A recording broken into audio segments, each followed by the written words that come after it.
Welcome back to another episode of Fool of a Took podcast, the only Lord of the Rings podcast that's taking place in my basement tonight. That we know of. That we know of. There might be other things Fair going on. and alarming. Only Sam's.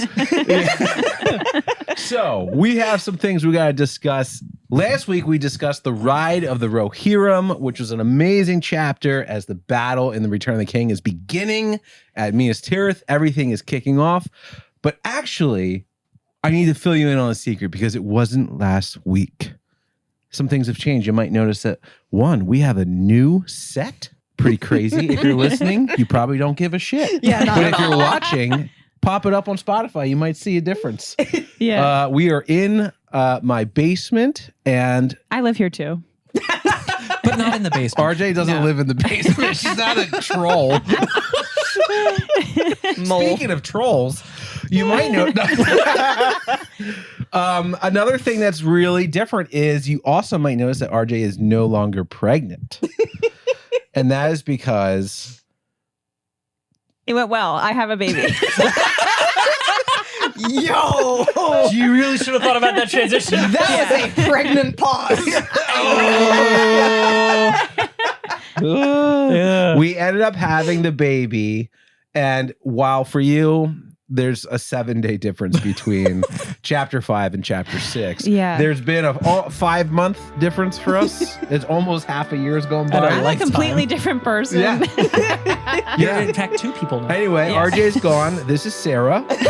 She's a different person now.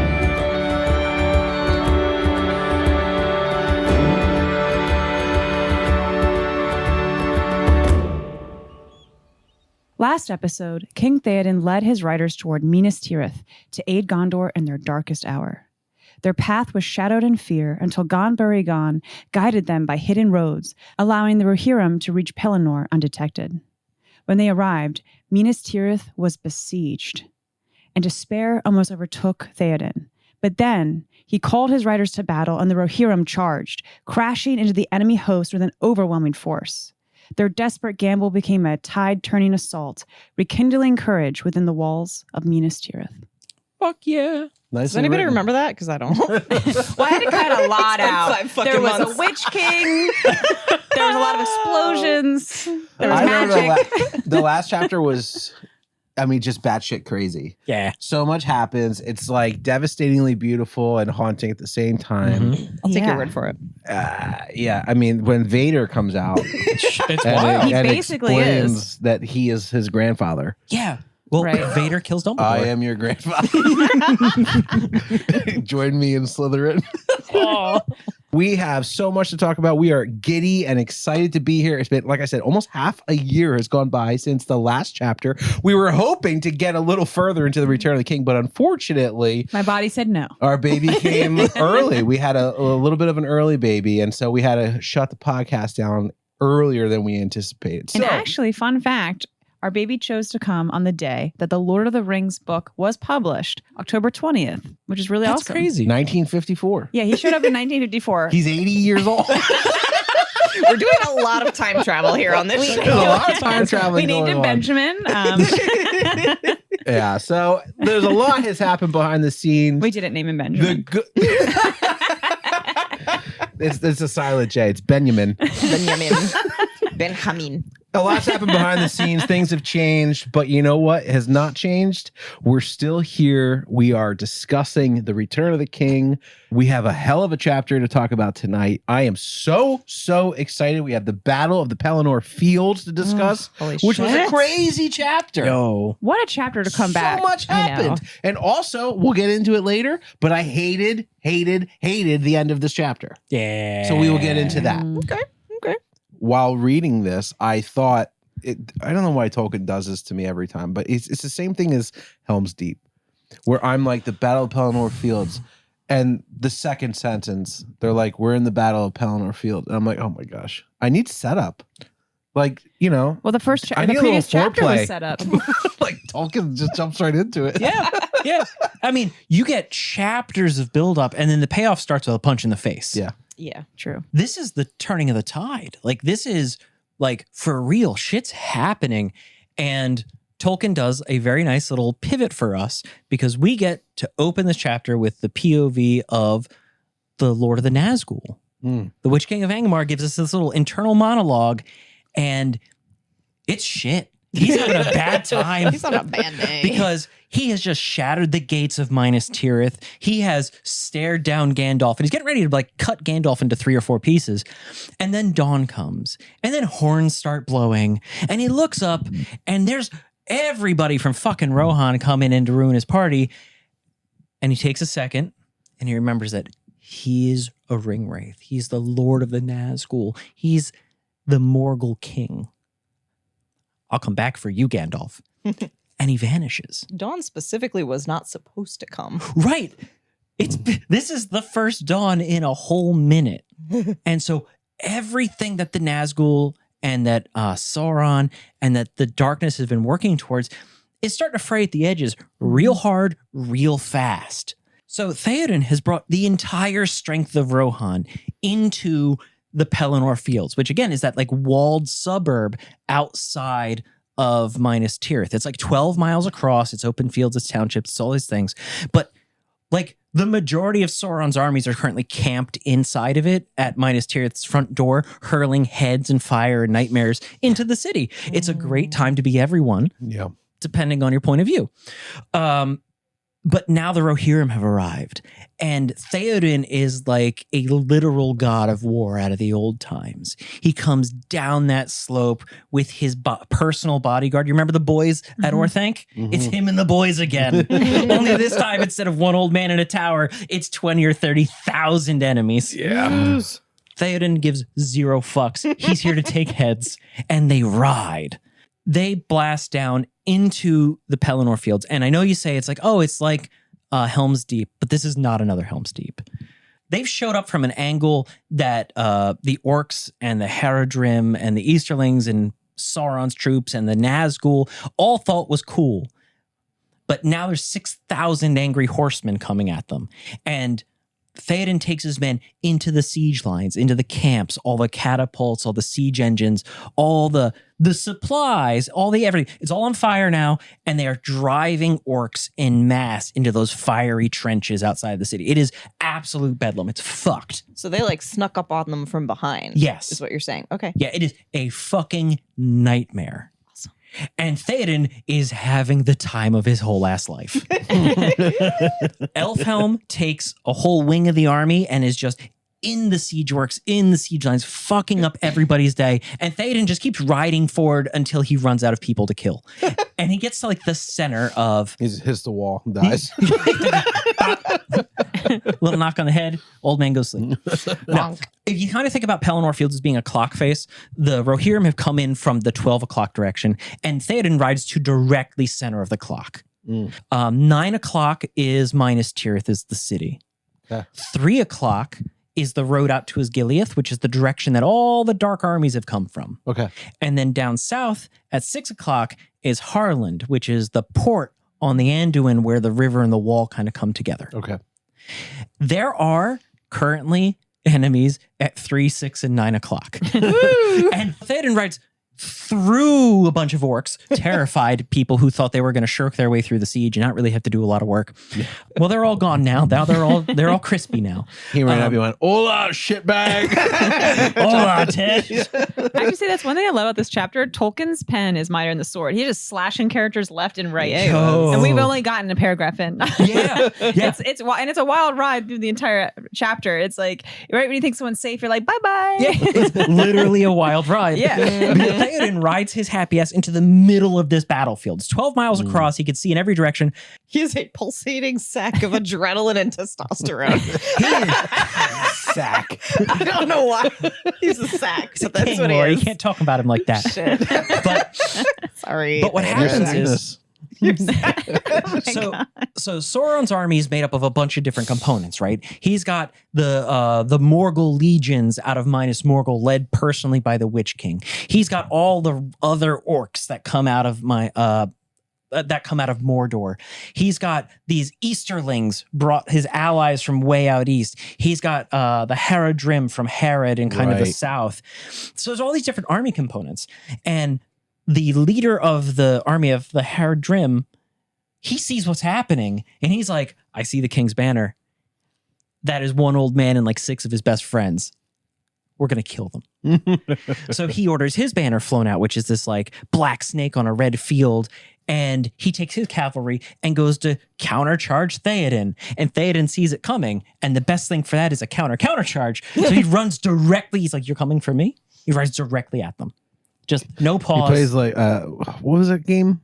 Chicken? Yeah. Yeah, that's exactly what it is. But it's going to end with a lot more blood than we're commonly used to. Yeah. So all these cavalry get into the mix. And we are not yet off the first page of this chapter. And Théoden carves into these people personally. Mm-hmm. Kills a whole bunch of cavalry. Kills this warlord of the Haradrim. Kills his standard bearer. Cuts his flag down. All this shit. And is just living his best life. Yeah. It was strange, though, because part of the paragraph was from the Haradrim warlord's perspective. Yeah. Like the perspective shift has gone at least 3 times so far in like half a page. Yeah, it's the Lord of the Nazgûl who's real mad that the Rohirrim are here. Théoden who's super pleased with himself. Then the Haradrim again, mad at once again Rohan, and then Théoden whipping ass. Yeah. And he's going to hew the king, and he's going to hew the flag, and he's going to hew all his little friends up, and it's over.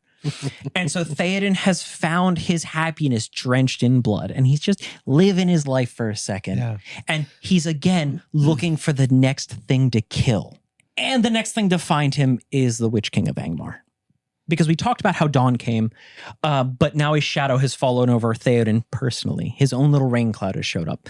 And suddenly everyone's horses start getting real skittish and going nuts and like throwing riders, and people are carried off. And Snowmane, his horse, is also just like absolutely not having it. Rears all the way up, and somebody throws a spear into Snowmane. Kills Théoden's horse out right from under him. And again, because horses are dangerous, they fall over and the horse falls on Théoden. So he's pinned under his own horse. 1,200 pounds of horse flesh. Yup. Snowmane, what the fuck? But in all seriousness, this is the Witch King of Angmar, the Lord of the Nazgûl, the dark captain of Sauron's armies, the kind of the arch enemy of Gondor, because remember, he was the one who overthrew Ithilien. He has already conquered all of Ithilien, and now he's come to kill Théoden. He is there to turn hope into despair, to take victory and make it death. The Lord of the Nazgûl pieced out from Gandalf, went and got a wardrobe change, got off his horse, got back on his flying beast, the fell beast, grabbed up a big mace, and went hunting for Théoden. And so this winged, naked, snake bird monster thing, this ancient evil that Sauron found in some horrible rock. And Tolkien wants us to know all about it. So he takes a couple sentences to explain that this is like one of these old and ancient evils that Sauron found hiding in some corner of the world. And he bred them and created mounts for the Nazgûls out of them. Yeah, and Tolkien specifically says that Sauron nursed it with fell meats. Ugh. Ew. And then he also ends with, and it stank. Yeah. Also, it smelled bad. When you're feeding him rancid meat, Right. I mean, yeah. Right. Garbage in, garbage out. kids. Everyone that feels like, what's that smell? That's why the horses freaked out. Yeah. Not because it was an 18-foot wingspan. Yeah, it's fucking enormous. Can horses smell that? Oh, totally. And this thing falls like a thunderbolt out of the sky and lands on Snowmane. Oh. And Théoden is left alone, except for Dernhelm and Merry, who were thrown from their horse because they follow the king all through this bloodbath charge. And then we get kind of another perspective shift because now it's Merry. But Merry have concussion. Merry not do so good. He is terrified out of his mind because the Nazgûl and this beast just, they inspire fear in everything. Supernatural fear. Horses run in every direction. Men cry and lay on the ground. And meanwhile, Merry just hit his head real hard and is kind of just like, yeah, I can't open my eyes. Hobbits I'm a just little close their dizzy. eyes. Honestly, though, I understand that having just given birth. Like, you're so exhausted to a point, like, that guy could come to you, you're so tired, you're like, I don't care. I'm so exhausted, I can't even be scared. Mary put his pinky in his ears and went, no, no, no, no, no, no, no, no, no. And so here's Merry trying to deal with all of that, and he hears Dernhelm talking because Dernhelm alone is there to stand up and to challenge the Nazgûl, to challenge the Lord of the Ringwraiths, and to say, Fuck off. You stink. Ew. Fuck off, stinky baby. Go on, get. No. But what Dernhelm does is he stands up and he says to the Lord of the Ringwraith, if you try to touch Théoden, I will fuck you all the way up. And then Nazgûl has a laugh because it's like, what? No, absolutely. Don't come between me and my business, because if you're lucky, I'll kill you. And if you're not, I'm going to flay you and drag you to a place beyond death. And then I'm going to feed you to the lidless eye. So how about you shut the fuck up? And Dernhelm's like, or come get some. Then Nazgûl says, no living man may hinder me. None. Now you, not nobody. And Dernhelm is like, oh, cool story. By the way, I am in fact a woman. Yes. I know. And Dernhelm removes his helmet, and Merry realizes that he has been riding to war with Éowyn, who pulls off the costume. She went, Éowyn was not allowed to go to war because she was a woman. Mm-hmm. So she dressed like a man, snuck in with Elfhelm's army, got all the way out to this moment, and is the only rider who stayed with Théoden and stayed with him to his end. Mm-hmm. Shit. Yeah, Éowyn identifies as a problem. That's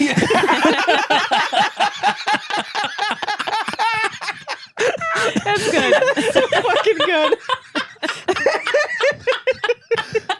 So, no man may hinder me. Not a man. Pardon? Nazgûl is like visibly confused. And Merry's like, I have a concussion. What am I hearing?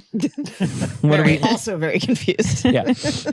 But what's interesting is like, this is a moment where Tolkien is visiting on us as readers the idea of a guise of like old sorcery and fate, where you like Achilles, like you have an Achilles heel, like Yeah.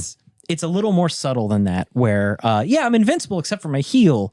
This is like, no man may hinder me. Oh no, a woman. I don't fight women. There's express reasons for this.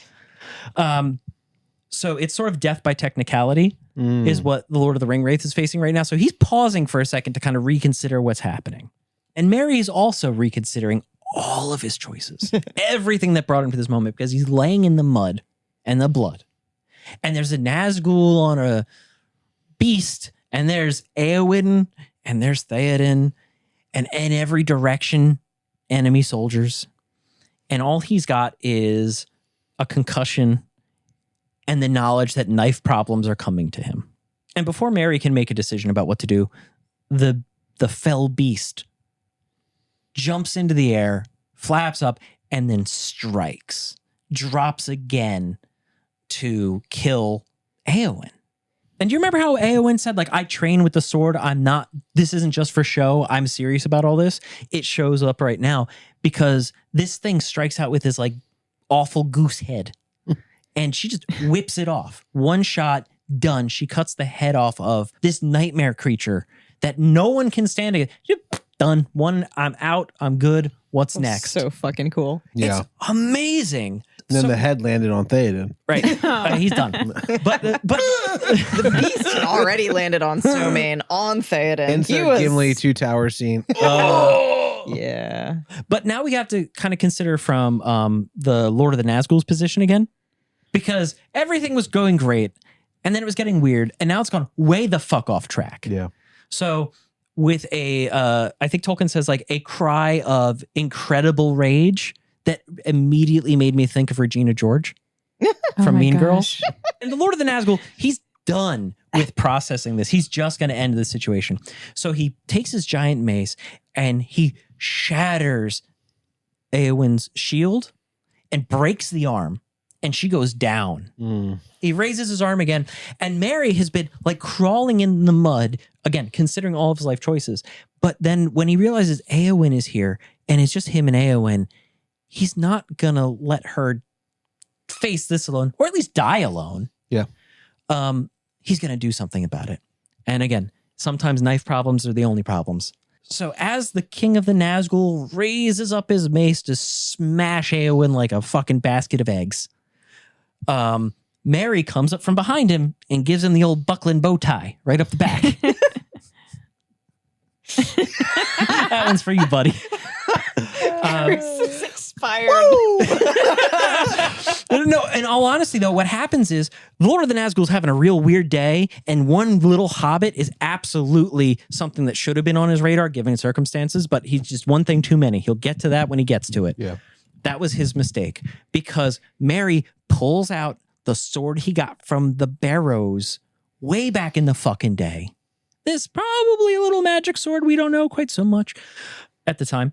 And he just crawls up behind the king of the Nazgûl and stabs up under his armor and right up into his knee and gives him just like fucking just puts him off balance, stabs him in his incorporeal knee, the knee he may or may not have.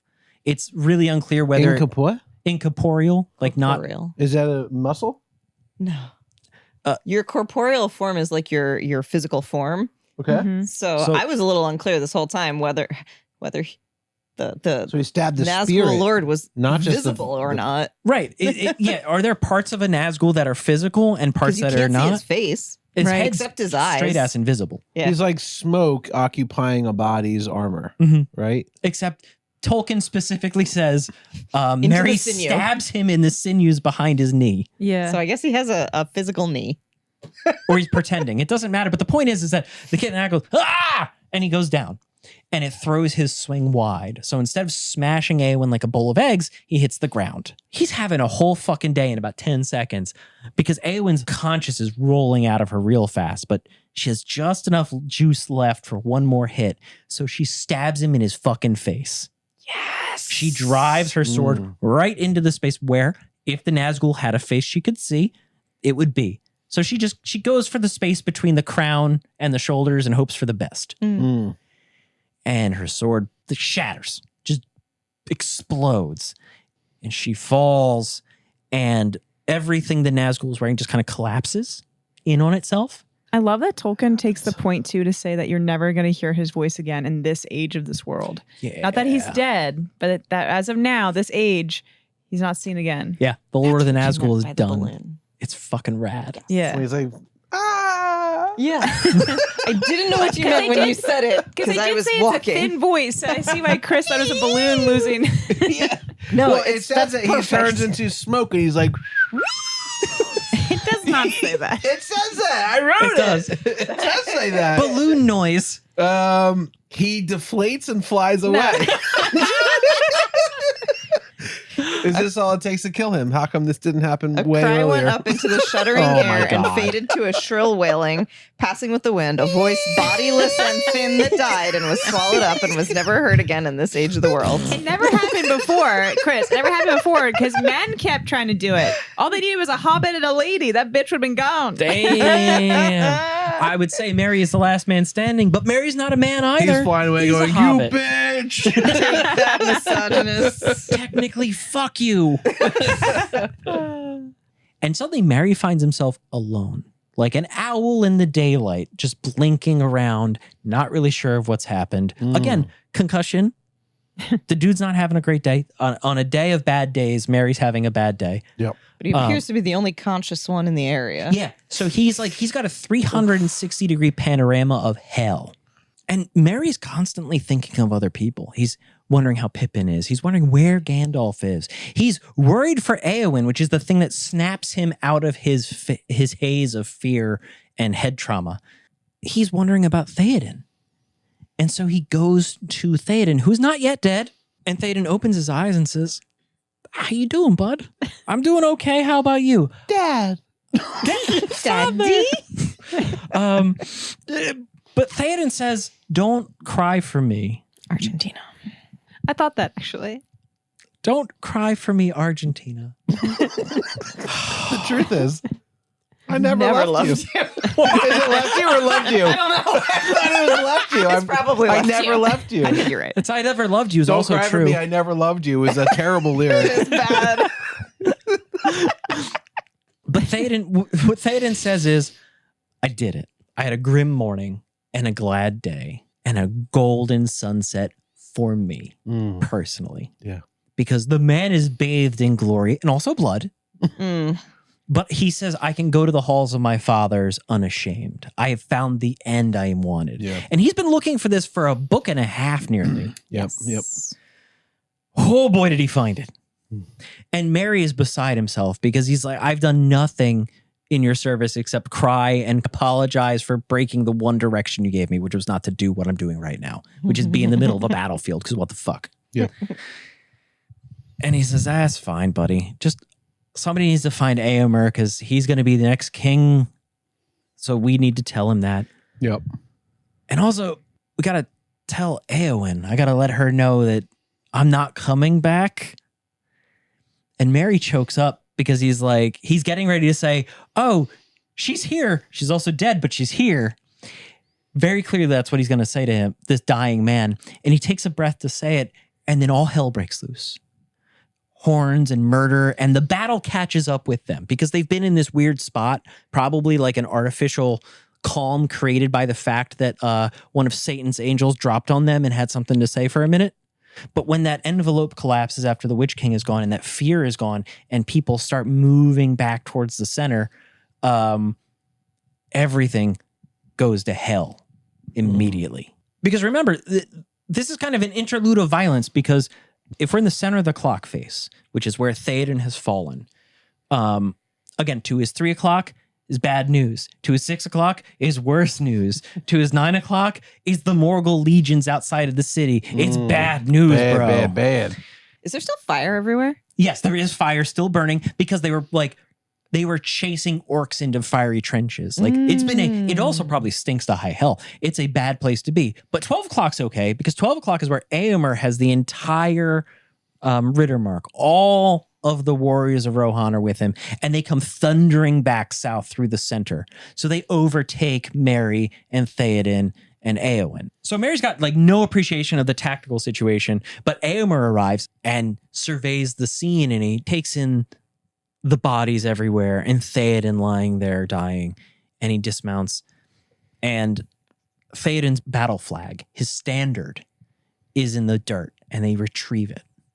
And Théoden opens his eyes and indicates that give that banner, that symbol of the kingship, to Éomer. Does that count legally as a transfer of title? It's an indication of what his wishes are. Because then he says to Éomer, hail King of the Mark, ride to victory. But also bid Éowyn farewell when you see her next. But this is also significant because it's the last act of Théoden. After he delivers that message to Éomer, he shuts his eyes and passes away. Ride and die, buddy. He my shirt. finally did it. He did. He rode and doed. Tonight I ride and die. Hey man, always a king, never a corpse. That's right. He got his wish. But now He he's a got his corpse. wish. It's fucking wild though, because he was went like, out. "Oh, is a king? Never." Fuck. He just didn't make it. Yes. No, but it's he went out the way he wanted to. Like fate handed him the keys, and Smushed by a just horse. smushed by a hoose. I did feel a little bit do you think he was a little disappointed that he didn't get smote down by an enemy captain? It was his own horse that killed him. That's a little disappointing, right? I mean, maybe that's not the way you want to go, but it was the immediate aftermath of him killing virtually an enemy yes, king he in died single during combat. battle. Yeah. Cannot take that And from him. the Witch King He got created killed this by his own horse. but the Witch King Horses are kind of dangerous. created this secret circle of his magic, and he was coming in for the kill, and no one else was paying attention. It wasn't until he died that it sucked out, and everybody. I don't know what I'm saying. I can't speak. No, you're right though. He kills another king in combat. Yes. And then a nightmare ghost descends from heaven. He closes his eyes, and then everything is fine again. but now he's dying. It's not a great experience for Théoden, but it's also exactly the way he wants to go out. Yeah. In the middle of a bloodbath, in the middle of a Right. battlefield, in a pile of corpses that he made himself. Yeah. All of his bones Everyone broken. saw him slashing heads off and everything. Yeah. No one saw his horse fall on him besides the Witch King, who is Yeah. dead. In front of God and everybody. But that does leave Éomer with a couple of issues, right? Because he says, all right, take these guards back, take the king's body back to the city. You guys handle this. Everyone else get ready to go. And he starts looking through the guards like, I know this guy, I know this guy, I know this guy. And then he gets to Éowyn and he recognizes her and is just struck dumb. Because this is like, what the why is Éowyn here? Why is she dead? Next to Théoden? Yeah. So this is a 1-2 punch for him. And he goes nonverbal. Like in Inglourious Bastards, all those scenes with the one guy who just like zones out. He's just got murder on the brain. Bear Jew. No, the other one, the German defector, Hugo Stieglitz. Yes. But the point is that this is a massive 1-2 punch for Éomer, and he does not take it well at all. No. He kind of takes a deep breath, starts yelling about death. Mhm. Death, death, death, everywhere, death. Fuck this. And he gets on his horse, and he takes a standard, and he goes back to the army, and he grabs everybody, and in kind of a weird mirror of their original charge, when Théoden is like, death, death, ride to the world's ending and the ruin of all things, blah, blah, Yeah. blah. Éomer's just like, no, death. Just death and ruin and fuck everything. We're done here. And he turns and he looks at the 6 o'clock position and he sees the infantry of Harad because Théoden killed all the cavalry. And these big war elephants, the Mumakil, with like towers built on their backs and flags and banners, and there is the enemy. And Éomer's only concern now is vengeance and murder. So he grabs 6,000 men and rides directly at them. And Merry is once again kind of left alone with the remainder of Théoden's guards who are just gathering up bodies. I thought you were going to say the remainder of Théoden. And the remainder of Théoden. And it started to rain. And the fires get put out, and all the little orc bodies get put out, and the fires in the cities get put out, but it also gets kind of misty. And as this sad procession of pallbearers, basically bearing Éowyn and the king and the dead guards, move back towards Minas Tirith, out of the mist comes Imrahil, the prince of Dol Amroth, with a bunch of cavalry, and he stops to pay his respects to Théoden, and is like, oh man, truly a loss. And then he looks over and he's like, and also a woman? I didn't know the Rohirrim were that strapped for manpower that they brought the ladies to war. And no, guys, it's just the one. And it's just her. And nobody knew she was here until about 10 seconds before she was killed. And Imrahil looks a little closer and is like, you know she's not dead, right? This bitch alive. This bitch alive. She only mostly dead.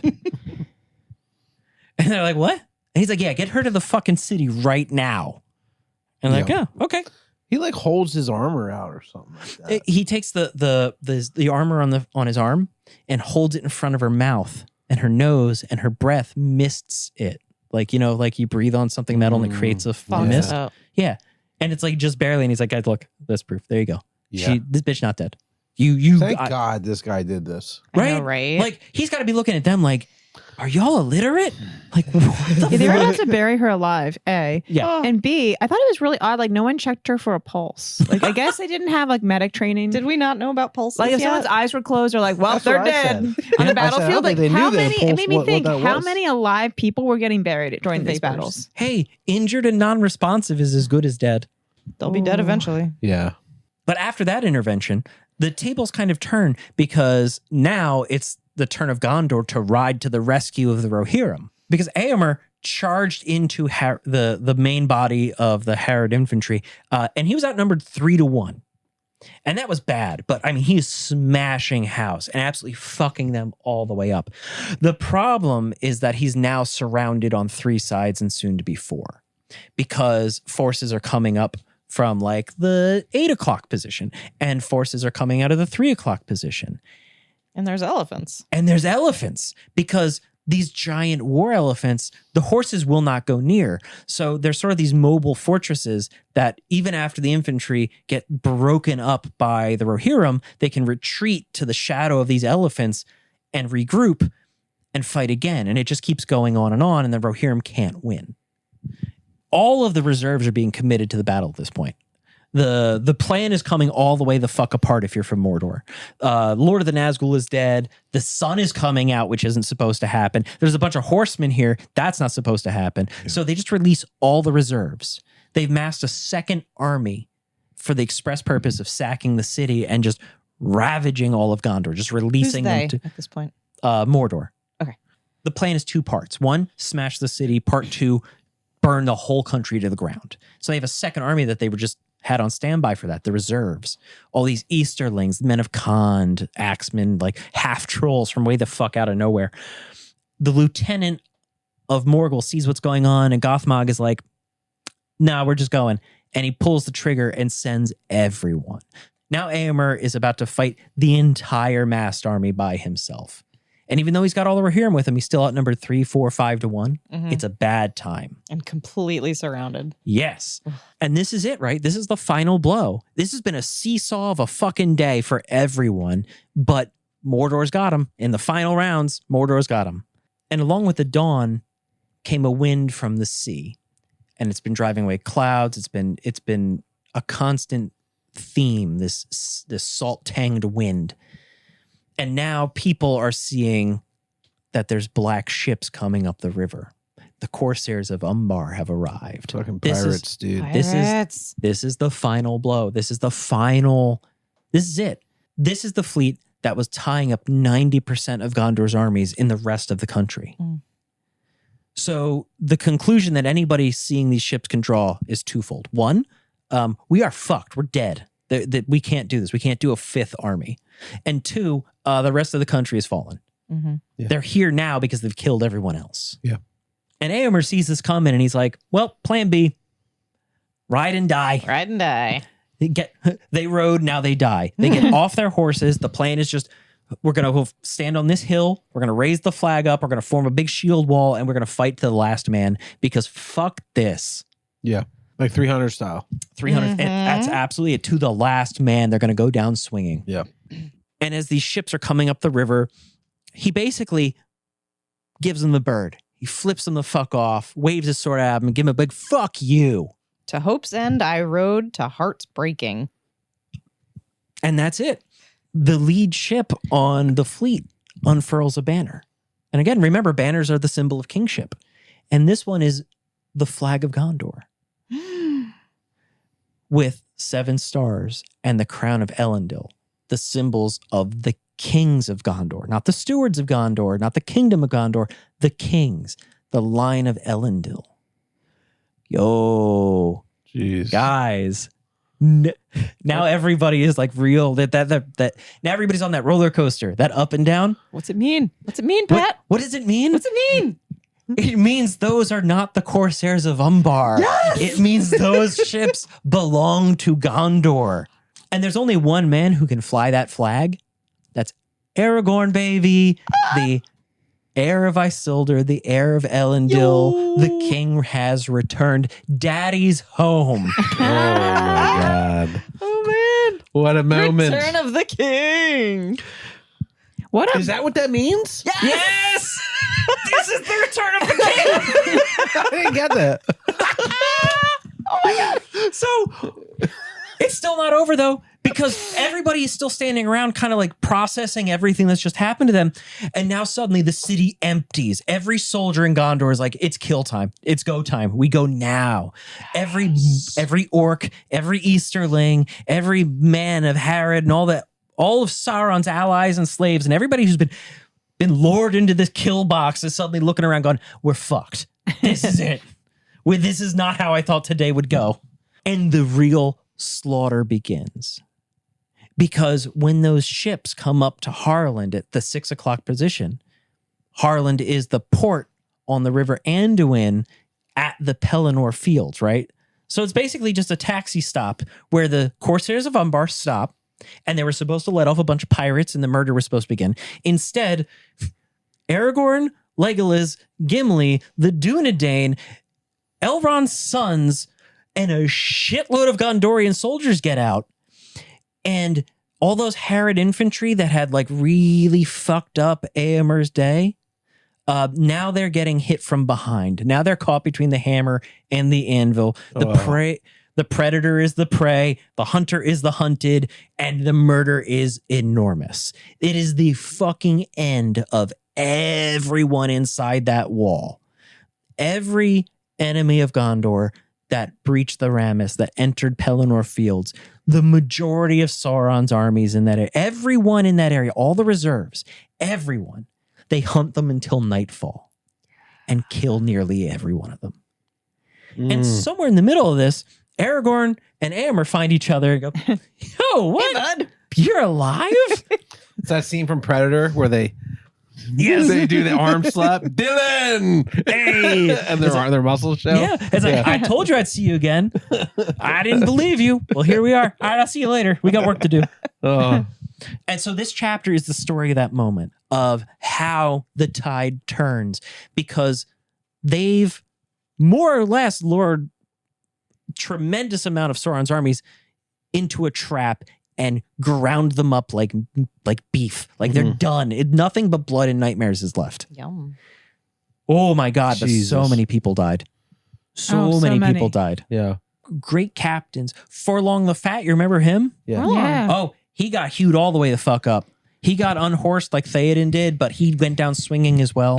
And there was that band of archers that came up with like the Knights of Dol Amroth and everything. Those boys are dead because they got up to the feet of elephants and were shooting them directly in the eyes. I just pictured that song they play with the animal adoption commercial, like, In the arms of an angel. it's like people just like, It's they're just dead. like a bunch of Welshmen with bows shooting elephants in the face. Like, But there's just like a field of just corpse. Yeah. It's like I just hear it playing. With a like, hello, my name is. Yeah. I mean, Halbarad goes, Yeah. leader of the Dunedain that brought the flag to Aragorn. He done. A whole bunch of named guys are done. Yeah.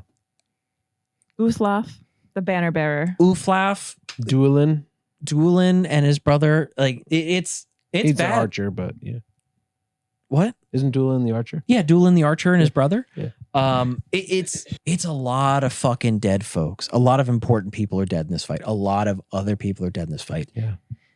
This chapter was fucking nuts. Brutal. And with that comes, a memorialization. Snowmane gets buried and gets like a marker stone, like a gravestone to mark basically where that fight happened. They burn that body of the fell beast. They burn it and that grass never grows back. And they write a song about the battle, the Mounds of Mundburg, because Mundburg is what the Rohirrim call Minas Tirith. Oh. And it is a long song. Yeah. And we get it. And it's a page by itself. Yeah. And it talks about, It's beautiful though. Yeah. It's a really nice one. it talks about not glory, not victory. It talks about cost and deaths and the names of the people, specific like heroes and captains and all these people, and everyone who served with them who will never go home, because this was a red day. This was a long day. And that's how Tolkien chooses to end the chapter. Thank God. No, I'm just All right. dude, it was such a good chapter. So many things happened. It was a and roller coaster ride. Yeah, I It mean, was- It was only Guys, 10 pages. I have a confession to make. I read this twice. The first time I read the chapter, I got to the end. I thought Éomer was dead. Oh no. yes. Like, there was so much, like when he rode directly into the battle and got surrounded on four sides, my brain was like, okay, he's dead. And I'm already mourning him. Yeah. By the end of the chapter, I just thought he was dead. Yeah. And then I read it a second time and I was like, whoa. Éomer was the original Crash Dummy. Remember those commercials where the Yeah. Crash Dummy was slamming into slow motion? Yeah. That was him. He did it. My entire being was trying to prepare for Éomer dying and just like no more kings of Rohan. Yeah. I had to go back and reread like a bunch of these sentences twice because I was a little confused at times of what Tolkien was actually saying. Yeah, I thought the language got a little more complex in this chapter. And I felt like it was partially because there was a little bit less dialogue than there normally is. So Tolkien's voice really shined through. Mm-hmm. And Yeah. like you said, the sentences were kind of like in funny orders and the language was a little more flowery and complex. And so, Yeah. it took a little bit longer to read. Yeah, he kept doing these false leads where you think, oh, this is going to happen. And then you'd be like, just kidding. The character just misunderstood this. And I thought you made you misunderstand it as well. I was like, Yeah. well, Yeah. the third time he got me, I was like, come on. Right? Plus, I had to look up 1 to 2 words per page. There He were used a lot of new so vocabulary. many crazy words in this A chapter. lot of vocabulary. Yeah. on What, this. you guys don't know what a Dwemer Lake is? Dwimmerlake. I know that there's like things to discuss, but this is mainly an action description chapter. So Yeah. I think there's just more so commentary than like questions. There's only a few questions I have. Usually I have about 30 questions. Yeah, I you only do. have like 2 or 3 this time. And I'm going to just kind of jump into my biggest one, my biggest gripe. And maybe I read this wrong, but did Théoden steal Éowyn's kill? Oh, you mean of the fell beast? The fell beast gets his head cut off. I thought it that crashes. too. He stands up and hits her with the mace, and then Merry stabs, and this whole sequence happens, and Éowyn passes out. Yeah. Mhm. And at that moment, Éomer walks up, and Théoden wakes up and goes, "I did it," and sees the dead beast. And he Okay. goes, "I did it. I killed it." I read that too, and I had the exact same thought. The exact words are, "I felled the black serpent." Yeah. And I was like, He looks at it and goes, No, you fucking See, I didn't. thought it was the black serpent on the banner. it was. Okay. He's talking about the Haradrim chieftain that he knocked down earlier on the first Oh page. my Everyone God. else is like, yeah, the big black beast. Oh my God. That's okay. So I was right, but also wrong. Well, yeah. I was right that he said He that, said that. but he was talking about something else. Yeah. Yes. But the other funny part is Merry, who just like actually kind of knows what happened, actually struck the Witch King, is like to Théoden, "I'm sorry, I didn't really do anything today." Yeah. Like He not doesn't remember. He hit his head. Like in my head, Théoden went 100 miles an hour into what happened, and he fell off, and the horse went and he gets knocked out, and the horse lands on him, and then he wakes up and he sees the dead fell beast, the Witch King armor on the ground. He sees it and he goes, "I did it." Like that's He crazy. actually didn't notice any of that. Yeah. It was off in his peripheral vision, which is gone now. Ride and die, baby. they live to fight, man. The Rohirrim sang as they charged originally, and they heard it in Minas Tirith and were like, "What the fuck is going on?" The crazy thing is they were singing, "And I would walk 500 leagues. miles." I would ride 500 miles. What's the last time they had to fight anything? What's the last war they had? The Rohirrim? Yeah. The Rohirrim have been in a running battle with the orcs of you're right, Saruman yeah. for a couple of years. Okay, so they have practice. Yeah. No, Yeah. the Rohirrim, they didn't just wake up and decide to start fighting again. They are nomadic horse warriors who were awarded a country to live in a few generations ago and are just, And they've been fighting for it ever since. yes. And we saw they put the tallest children on horses to That's battle. true. So like they start when they're like 10, 11, 12, depending on your height. Yeah. It's not even age, it's height. Yeah. It's You like, must it's be like this no, yeah, I was just gonna say there's like a sign. You must be this tall to go to You battle. must be this tall to ride or die. Ride and die. So there's this really interesting moment when Tolkien's going through those who died in the middle of the chapter. Théoden, obviously, we think Éowyn, all these people. And then he makes a point to talk about the sword of the Barrow Downs that was owned by Merry. And I'm just going to read what he wrote, and then I have a thought on this. Yeah. Love it. It says, "So passed the sword of the Barrow Downs, work of Westernesse. But glad would he have been to know its fate who wrought it slowly long ago in the North Kingdom when the Dunedain were young, and chief among their foes was the dread realm of Angmar and its sorcerer king." And that's a really flowery, beautiful way to say that the creator of that dagger was foes with the Lord of the Nazgûl. And that dagger was created to defeat him. And many, many, many years, not even by the person it was created for, it did its duty. That is so cool. And not only that, but we have to go way back in our reading to the first book, The Fellowship of the Ring, when good old Tommy Bombadil told the hobbits to steal from the corpses and the burial mounds and the Barrow Downs. We were all like, what happened? what kind of? Well, he didn't tell them to steal, but basically he was like, pregnant during this part. no, it wasn't. No, he basically like they were in the Barrow Downs. He saves them once again, and he's like, take these daggers. You know what I mean? But they were swords for them.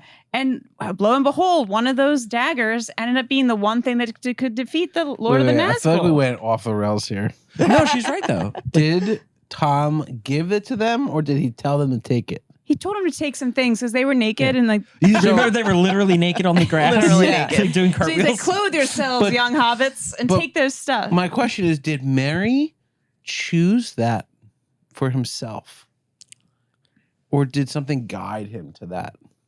Don't remember. Well, Tom Bombadil told them to pick them up, Yeah. right? And yeah, because Tom Bombadil had pulled all the treasure out of the mounds because dispersing that treasure would dispel the enchantment that let the ghosts live, the wraiths and all that shit. But remember, when that was all going down, Merry was having a waking nightmare. Remember, he wakes up from that because he was living the life of a warrior in those wars, and he remembered being struck and hewn by struck by the spear of a man of Caradun, which is like the mountains in fucking Angmar. Yeah.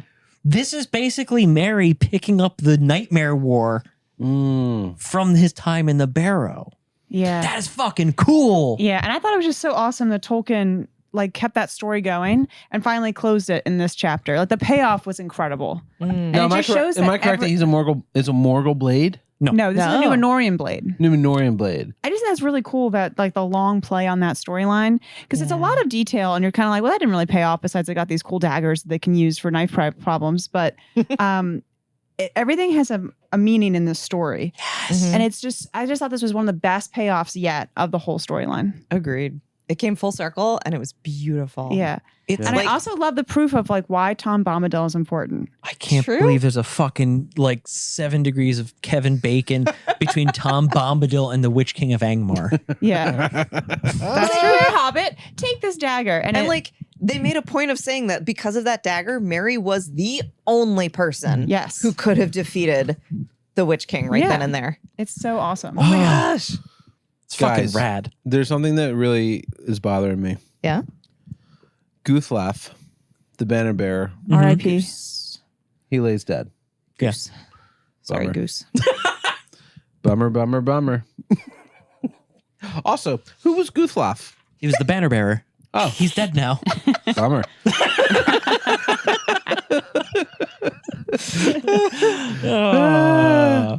I have a note here. Basically, I was very confused.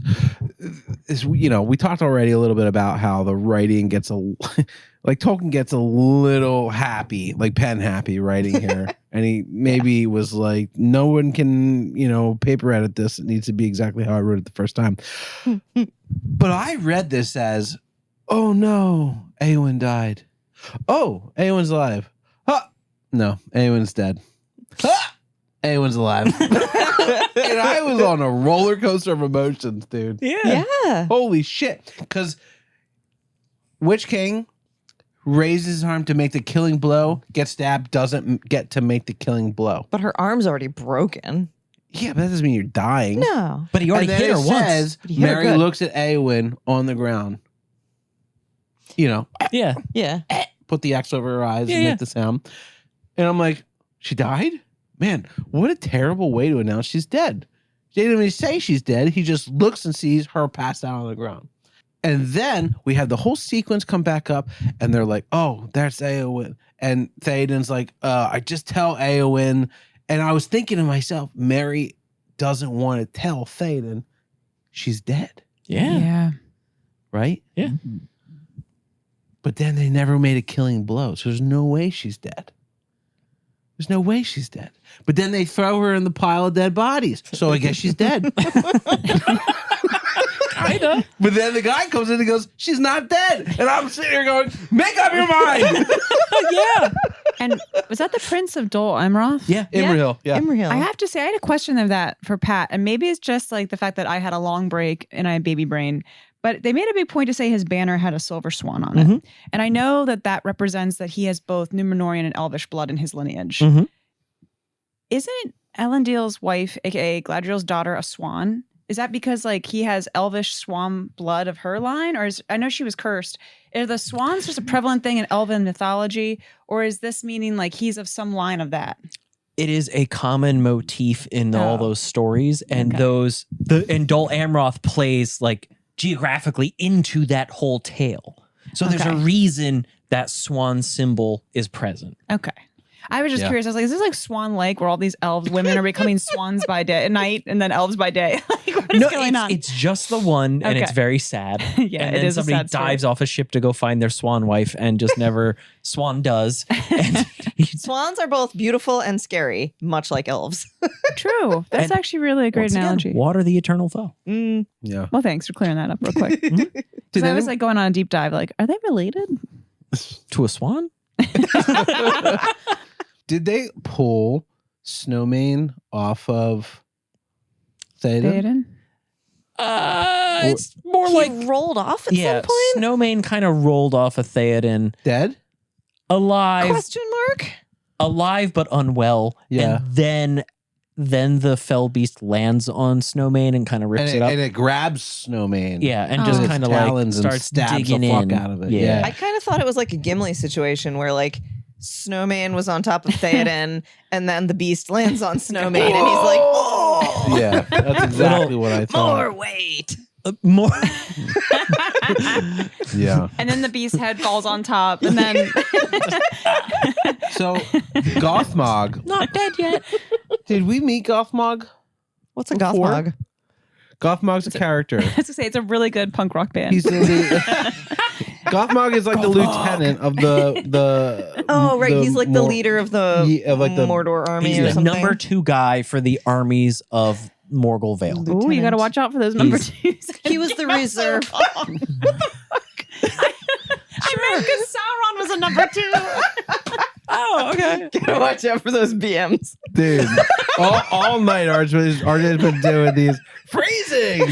I haven't spoken in a while. I talked to a baby all day. I just Earlier, she was trying to find that plant, and she said, "I have a bush." I said, "Where's?" I said, And "Big announced bush." it to I was like, everybody. "Hey, I I have a have big a big bush." bush normally." And we're just like, Might not even be in the And shot. then there was another one. I don't think it's even in the shot. And there was another one where you were like, "There's some crazy shit in the bedroom," or whatever he said. I forgot what it was, but this is your third one. You gotta watch out for those number 2s. My point was Sauron was a number 2, and you see what happened there.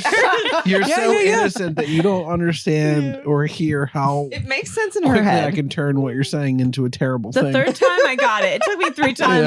Yeah. I'm picking up My on it. God, it's so funny.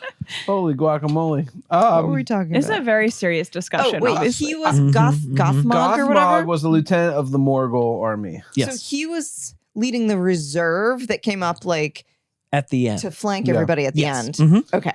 But the reason I bring Gothmog up is that there's a word used to describe what Gothmog is doing with his army, and it's the rape of Gondor. Ooh. Well, he doesn't get to, but yeah, that's the purpose. Yeah, it's That was the interesting idea. that it's why use that word So there's in a aggressive. battle, like Yeah. but I don't think. Okay, context, right? Context matters. Nuance matters. Yeah. Rape is obviously terrible. Mhm. I think almost anything and everything that happens on a battlefield when you're in a sword and Marmaduke fucking stepping. What is it called? Marmaduke, the big dog. No, Woof. Mammoth. Oh, remember. When you got I was the like, things that Marmaduke, are where's he and you got napalm skulls exploding. Okay. Every single thing here is worse than a rape. So do you want the historical context for why that was used. Why would that use?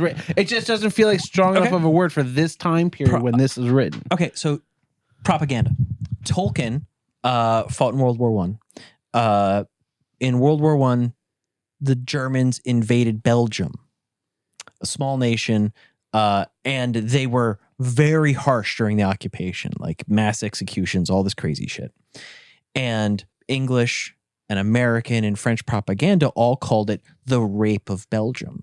Oh, okay. Because they sacked that country. They stripped it of wealth. They killed people. It was a brutal occupation. Yeah. So in Tolkien's context, what he's saying is the intent was to do the same thing to Gondor. Mm-hmm. And so the rape of Belgium, the rape of Gondor, it's a very There's like a parallel between it. There's a straight line through Tolkien's life experiences and context to that's why he chose that word. Interesting. That's fascinating. It just felt like I mean I don't. But this has nothing to do with his time in World War One. Absolutely. yeah, no, nothing. the Never. books have nothing Definitely to do with not. this. The next one is about Éomer.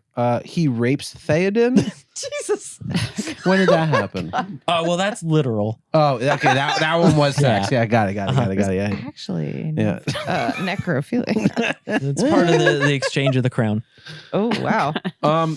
So speaking about really odd, terrible things and the use of language that is kind of problematic, there is a bit of a problematic racist line in here. There's some stuff. Yeah, there's some bad And stuff I in think here. that, if we're talking about things, we can't just blow over. We never have blown over the tough parts of this book. Mm-hmm. And I think we got to address it. Yeah. Mhm. There's a terrible, terrible line about black men like half trolls with white eyes and red tongues. Yeah, that is a wild ass. Like, That's and crazy. that's about the Southrons, right? no, this is like the far eastern. The far east. Yeah. Okay. Yeah. But they're clearly the villains, the Yeah, bad they're- guys. They're literal monsters. Yeah. And the problem is that it uses a lot of language that was common in those very racist stereotypes of people living in the African interior. Yeah, it sounds in that sentence, it sounds like a reverberation of a bit of like the social world outside of literature. It Yeah. reminds me a little bit of like the old was it Looney Tunes cartoons where they Yeah. would depict people that way with like the bright red lips and Yeah. They would do like blackface cartoons and shit. yeah. And that was It's very like- like of the time. Mhm. And luckily, like society struck that shit down and was like, stop. This shit's stupid. Mhm. This is fucking insensitive. It is mean. It's, like luckily as a society, we fucking put an end to a lot of it. Not all of it, but a lot of it. Mhm. But it does feel like there's a reverberation outside of the book of The Return of the King, The Lord of the Rings, of like society at whole in that one line when I was reading it. And I was like, That feels bad. Yeah, because I have to say, overall, his writing doesn't sound like he started writing it in like the 30s, 40s, 50s. Until that But then there's happens. certain things like that. You're like, Yeah. oof. I always forget the time period and like the age he was Mhm. and like just how people spoke back then because it's really ahead of its time and it's timeless. And in that moment, that line, it really struck me of like when he was writing it, Yeah. but also that was more horrific than people getting hewn and like burning heads. Like, it was really jarring. It took me out of the story actually for a couple seconds. Yeah. Like reading Yeah, it just you're right. was like, I was like, woof, this used to be how people spoke. Yeah. So near the end of the chapter, when the ships roll in and Éomer's in a really foul mood and he's just like laughing. He's like, I'm going to go out dying. There's this really cool moment where it says the sunlight comes out.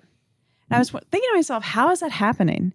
And then I realized there's this one really quick line where it's discussing the banner on the ship, the sign of Gondor and the king of Gondor. And it says that Arwen, daughter of Elrond, wrought gemstones, and that was the crown. Yeah. And it just reminded me of Galadriel when she puts things on the ships for them to protect them. And I'm like, Arwen did something with her magic with these gemstones. It was protecting Aragorn, so the darkness of the enemy can't hit him. So he's just bringing sunshine and sunlight and positivity and hope with him. Oh, I love that. Yeah. And maybe I'm reading into it, but I believe No. I believe that's how it is. I think that's super right because this whole chapter has been extremely literal yes, with the light and the darkness of exactly how the battle is waning. yeah, And that's super cool because everybody thinks when they see the ships that it's dark right. and, it's over.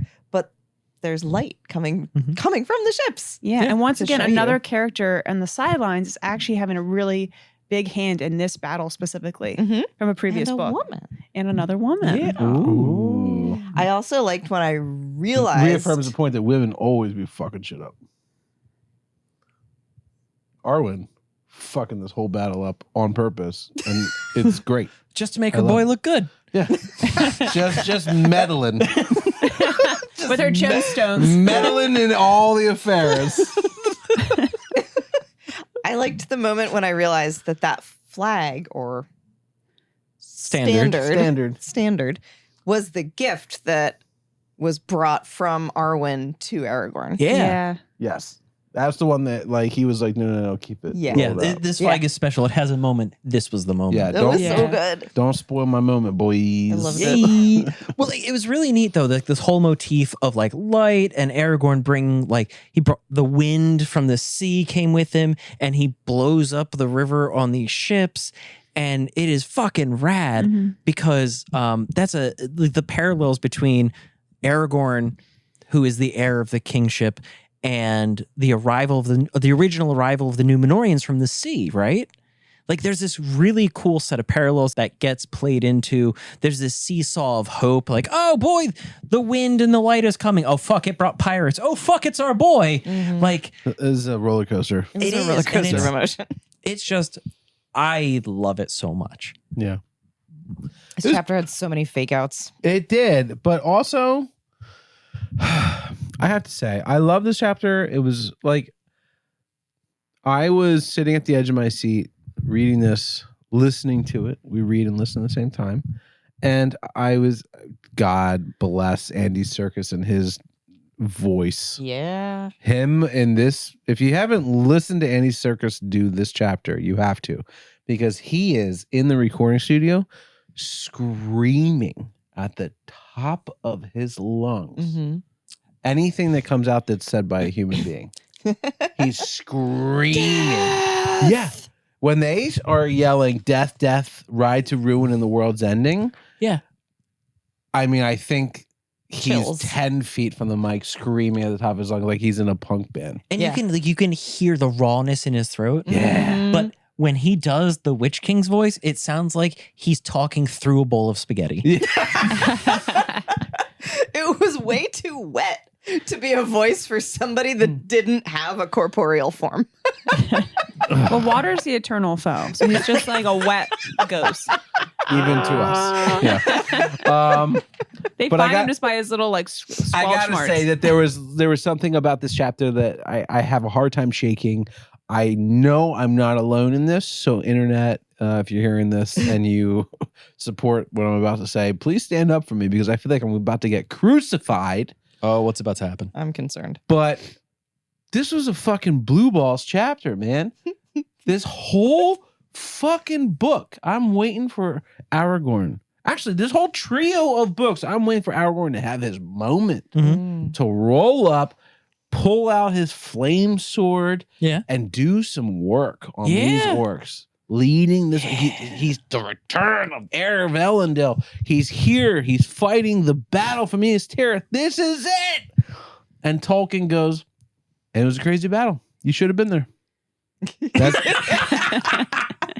and I was like, wait, what? That can't be over. And I flipped the page back and forth. It can't be over. And he said, battle's over. A lot of people Yeah. died. It was pretty crazy. 3, 4, 5. There's a 5-line paragraph that summed up the rest of the day. I have been waiting at this point since, what is it now? It's 2026. I've been waiting almost 2 years for Aragorn to show up and to do some work. Mhm. And instead, I had a description that was twice as long of how Théoden's breathing sounded underneath a horse. Yeah. I couldn't. I was like so furious. It was, oh my God, it was almost a perfect chapter until we got to the last paragraph. And then it was over. And that Tolkien did not describe a single fucking thing that happened with Aragorn. There was no like he rushed into battle and beheaded 2 orcs and then someone came at him with an axe and give me something. Give me something, dude. I've been fucking waiting for this. And you just ended it. And it was blue balls. And That made me legitimately so angry at this chapter. And it lost so many. This was, until that paragraph, an A+ chapter. Once I finished the chapter, C-. What?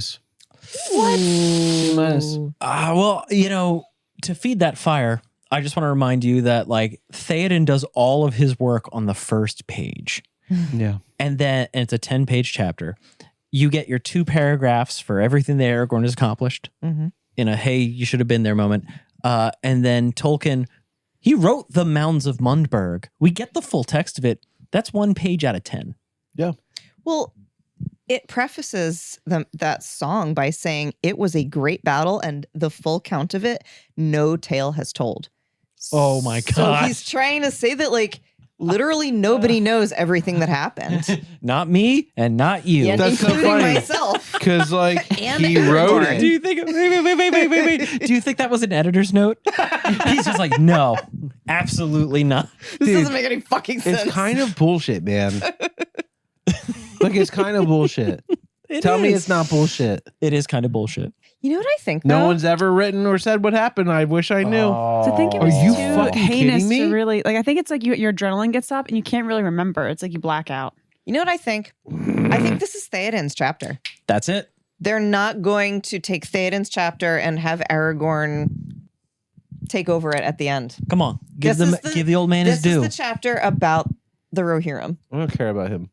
That's the Okay, problem. then. You're chasing the The wrong. last chapter is called The Ride of the Rohirrim. chasing They the had a wrong whole king. chapter about That's it. it. That's it. Chris is just This is chasing the the wrong battle king. of the Pelennor Fields where everybody comes together. It's Yeah. a melting pot. You still have a little bit of blue balls going on, Chris, because we're not at the end here. Yeah. It's just a real badass moment. If, I'm just saying this now, if the next chapter comes Mhm. and we don't get a single description of Aragorn in battle, I'm throwing the book out the fucking window. You know they're going to toss it back to like Gandalf and see what the heck is going on inside Minas Tirith. I mean, at what point do I get what I've been waiting 3 books for, which is just simply Aragorn doing something cool? I'm going to say end of The book boy's been 1. doing They work. did you know what they did? They did the same thing with the ghosts. And I think we're going complained back to about the it. ghosts. I complained about it with the ghosts. Aragorn is trying to find the ghost, and then he goes, "Hello, my name is Aragorn." And they go, "Do you want us?" And he goes, "Yeah." And they go, "We're in." Here we are. And then the 2 sentences later was, and then Aragorn ran down a mountain with a bunch of ghosts behind him. Yeah, that's fair. And I was like, "Are you fucking kidding me? Yeah. Yeah. Are you fucking kidding me?" We have And to go then back to the literally, ghosts. We right have now, to. how did Aragorn get the ships? We're going to find out. I don't know. Where are the Pirates of Umbar? We're going to find out. Who knows? I'm positive that's going to be one of the chapters coming up. I don't understand what's going I'm on right excited. now. There's no ghosts. Aragorn shows up, and then Tolkien decides not to include anything. Bro, blue balls. You just sound hungry. I am hungry. And it's my Well, own house, and there's not even a About treat. that. I No think I treat. have something for you. No treat for whiny boys. I make people come to my house and bring me treat. Come to my basement talking about It Lord is of your the Rings. birthday. It is my birthday. We didn't tell the audience. Today's my birthday. Hey. Happy And birthday. with that, Aragorn. 46. Listen. 18. Cheers to being 51. You look real I got good. Numenorian blood in me. You'd never know. Ride and die, kids. Ride and die. You ready for your birthday treat? Top him off. I am. No. Top me off, girl. Open your eyes. Opening my eyes in 3, 2, 1. Okay. Hey, what is this? What is this? The fuck? It's a 7-tiered city. There's a field in front of it with a My God. wall around it and a river with some pirate ships on the side. To be clear, this is a cake Laura made. This is a cake. There's a lot of wax burning onto the top of it. It's Is that gonna okay? be delicious. Is that okay? Yeah, you're No. gonna be fine. I mean, there's a lot of pools of wax here. That's the part where you don't want to eat. That's where Yeah. the Mumaks Yeah, yeah. are. You Those want the are north for- end. Those are This for is all so of cool. the fires that the Mordor armies made. Wow. Is this for my birthday? Yes. Yeah. That's why it's covered in candles. And wax. So, listen, about that top off. You should probably blow that out really soon. I'm going to blow the top off this. Good. You should make a wish. I think something's starting to burn. Yay! You don't have a smoke detector, do you? I'm down here. Good. That was Didn't fucking expect awesome. those to burn so quickly. Happy birthday, God. Mr. President. That was awesome. Thanks, guys. Where's the treat? Just kidding. All right, I'm gonna carve up this bitch. This is a beautiful birthday cake. And while it is a cake celebrating I'm alive, unfortunately, is a cake celebrating the death of many. Many Many. named men. This is the first cake that we've had on this show where we didn't use Sting to cut it Oh. That And was it a shows. brownie, actually. or brownie. Yeah. That was a fun time. All right. I mean, you could like. I don't it's want right to. there. I don't want to. Then I got to clean Yeah, it. let's dig All right. in. Laura's All right. cakes Let's are legendary. dig in. So for the people who are listening but not watching, Laura made a large 2-tiered cake and then stacked a series of slightly smaller cakes on top of it and frosted them to look like the city of Minas Tirith.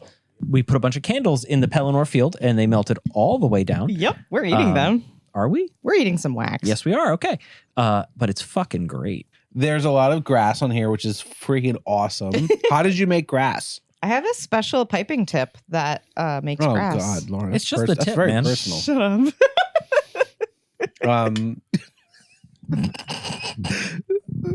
The chocolate cake is so good. Thank you. Thank you for changing the topic. I'm dying here. Oh my God. We also have the actual tower, which is slowly tipping to the right. Yeah. Yeah. There's Mine- actually a dowel in that to keep it from falling over. Good. So I don't have to worry about that. Cool. It's got internal supports. This is a delicious chocolate cake. What is the ingredients? Tell me about it. This is a buttermilk chocolate cake. So clearly it has buttermilk in it. Bunch of Buttermilk. I cocoa hardly powder. know her. Oh my. Oh my. It has some coffee in it, so you're welcome. Coffee. Oh, okay. Not much. You'll be fine. Coffee. It just I brings hardly out know. the chocolate flavor. Oh my god. It's delicious. Thank you. What'd you make the stone wall out of on the side? Rocks. Buttercream icing. Oh my god! I That was is eating just- a candle. I didn't realize that. It could be wax too. At this point, it's hard to know what's what. I left a candle in it by accident. I was eating it. Everything's melted into each other. Guys, I found Gonbury gone. Oh no. And he is officially gone. Gone, girl, gone. He's gone, girl, gone. That was a delicious food for thought. A beautiful. What would you call it? Cake. Cake? You don't want to cake. call it the Minas Tirith? Oh, I'll come up with a birthday name cake for of it. Death. Hmm. What's Death that by name? chocolate. Ooh, Death by yeah. The fanatics of people who eat death by chocolate will be very upset because Yeah. it's not death by chocolate. But I think it's a perfect name. I think that's a wrap on the Battle of Pelennor Fields. This was a crazy chapter. I just feel like this book is moving so slow and so fast at the same time.